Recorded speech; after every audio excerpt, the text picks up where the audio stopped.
Are you running the Lakeland 100 for the first time this year?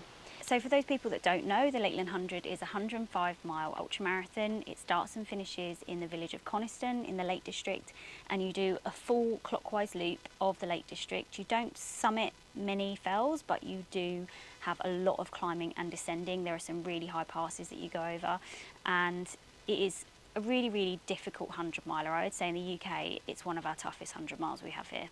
I happen to be a 5 times finisher of the Lakeland 100.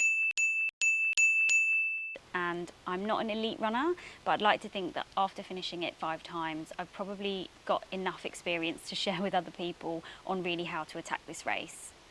In this video, I'm not going to talk about the training, nutrition or fueling for this event. I think all of those things are really individual.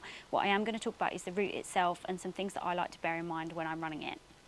I am really a mid to the back of the pack runner, especially when it comes to 100 milers, but I think a lot of this will apply to anyone, regardless of whether you're fast or slow.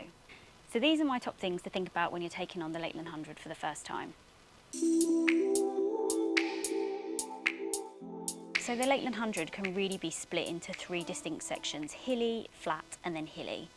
The first third from Coniston all the way over to Braithwaite is about 50k, and it's 50k of really technical climbing and descending. You do start the race at 6 p.m. on a Friday night, so you know that you're going to be tackling this first section basically into the night on the Friday night.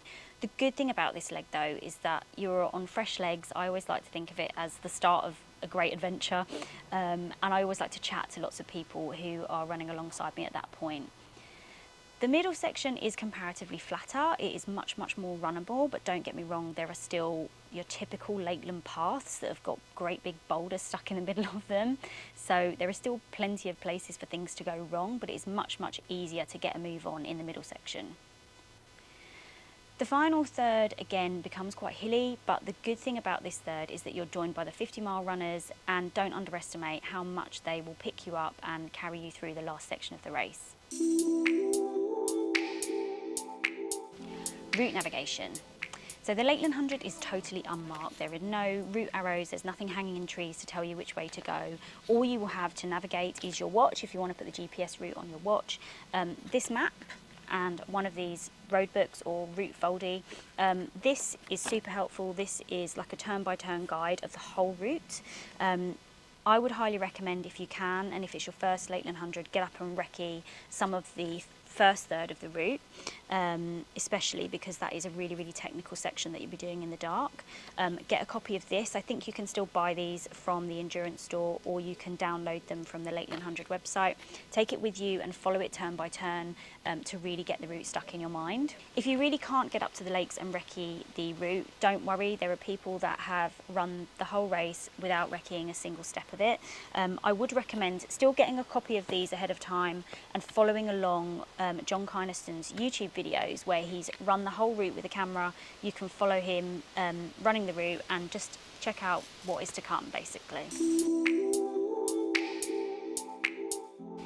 Remember that Dalmain is over halfway. So I think it's a really common misconception in some first-time Lakeland 100 runners that just because you've got a drop bag at Dalmain and the 50-mile race starts at Dalmain, that is the halfway point.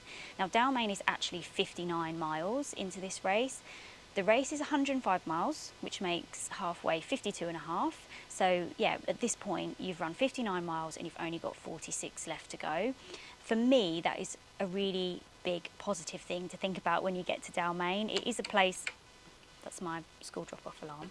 It is a place where you get a lot of people dropping out, and perhaps they're dropping out because they think, God, I've got another 50 miles to go. Actually, it is only 46 miles from here to the finish. So bear that in mind when you get to Dalmain. It feels like a really long way ahead of you. Actually, it's only 46 miles, and you've got the company of the 50-mile runners joining you on that last section.